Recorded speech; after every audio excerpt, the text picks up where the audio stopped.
In the spring of 1933, a police raid on a quiet apartment in Missouri yielded a forgotten roll of undeveloped camera film.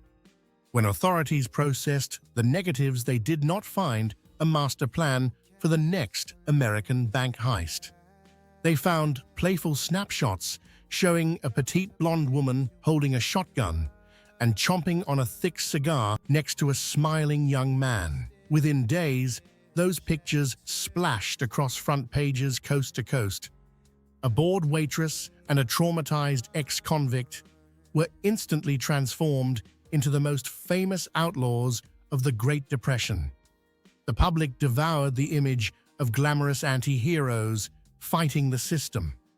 Yet the reality captured between the flashes of gunfire was a nightmare of cold-baked beans, stolen cars, and rotting flesh.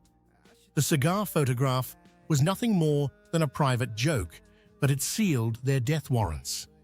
What drove them to a violent end on a lonely dirt road in Louisiana? The boy who would become public enemy number one began his life sleeping under a wagon. Clyde "Chestnut" Barrow grew up in the crushing poverty of a West Dallas slum.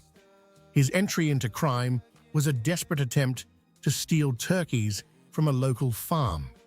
Arrests for cracking safes soon followed, plunging him into the harsh reality of the Texas penal system. Inside the notorious Eastham prison farm, a minor delinquent was systematically tortured into a killer. Enduring relentless physical assaults, Clyde shattered his abuser's skull with a lead pipe. It was his first murder, though another prisoner took the blame. Desperate to escape the grueling labor details, Clyde convinced a fellow inmate to chop off 2 of his toes with an axe. He walked with a pronounced limp forever. The ultimate irony arrived 6 days later. His mother had successfully petitioned for his release, and he was paroled. While Clyde limped out of prison with a burning desire for revenge, a young woman a few miles away was drowning in absolute boredom. Bonnie Parker was an honor roll student who filled cheap notebooks with romance poetry. At 16, she dropped out of school to marry a local boy. Her dreams collapsed when her husband landed in a penitentiary. Abandoned and pouring coffee at a Dallas cafe, Bonnie craved the cinematic excitement she saw in movie magazines. On a freezing January evening in 1930, she visited a mutual friend and walked into the kitchen to make hot chocolate. Standing there was Clyde Barrow. The attraction was destructive. He offered her a ticket out of the slums. She offered him unyielding loyalty that would endure a hailstorm of police bullets. The Hollywood portrayal suggests sophisticated bank robberies executed with precision.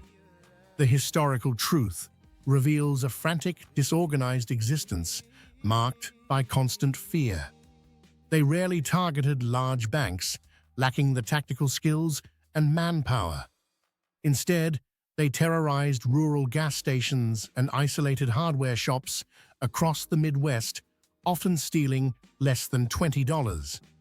The outlaws spent nights sleeping, cramped in the back seats of stolen vehicles, and bathing in freezing rivers. During a chaotic shootout in Missouri, the gang abandoned a hideout, leaving behind Bonnie's personal diary. The pages did not contain the thoughts of a criminal mastermind, but the anxious musings of a terrified girl who missed her mother. Survival required overwhelming firepower and unparalleled speed. Clyde realized small-town police departments were underfunded. To level the playing field, the gang began robbing National Guard armories. They stole Browning automatic rifles designed for trench warfare. Clyde sawed off the barrels, making them easier to conceal beneath heavy overcoats. To match this firepower, he needed the fastest getaway vehicle on the market. He became obsessed with the newly introduced Ford V8. The thick steel doors provided heavy cover, while the powerful engine allowed him to outrun nearly any police cruiser. A letter allegedly written by the outlaw was mailed directly to Henry Ford, praising the automobile. The author wrote that he drove exclusively Fords for their sustained speed. Whether Clyde actually penned the letter remains a debate, but his reliance on the vehicle was undeniable.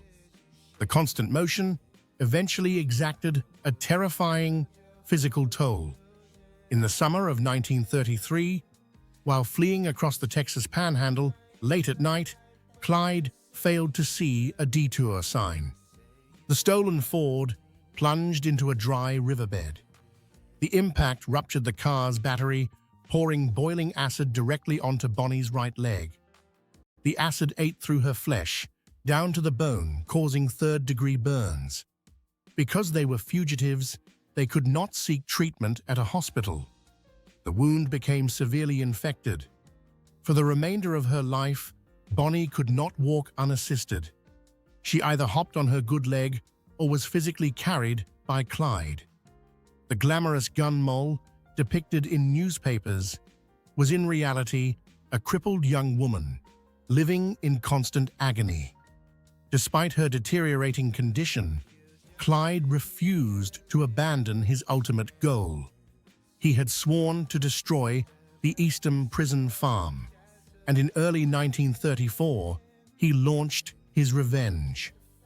In the heavy fog of a January morning, Clyde orchestrated a massive breakout, opening fire on the guards and liberating several inmates. One prison guard was killed during the chaos. The raid was a spectacular humiliation for the Texas penal system. Clyde believed he had finally returned to the site of his deepest trauma and proven his superiority. This singular act of vengeance, however, was the fatal mistake that sealed their fate.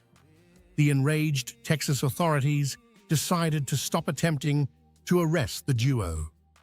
They hired a retired, highly lethal Texas Ranger named Frank Hamer to hunt them down permanently.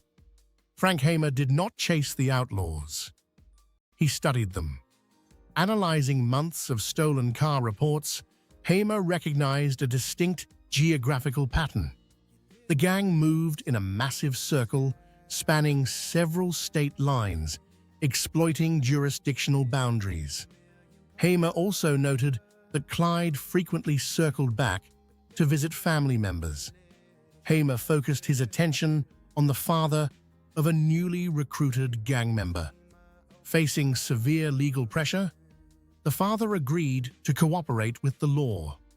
He parked his logging truck on a remote dirt road in Bienville Parish, Louisiana, knowing Clyde would stop to help him. Hamer and a posse of heavily armed officers concealed themselves in the thick brush along the highway. They waited in the suffocating heat for 2 grueling days.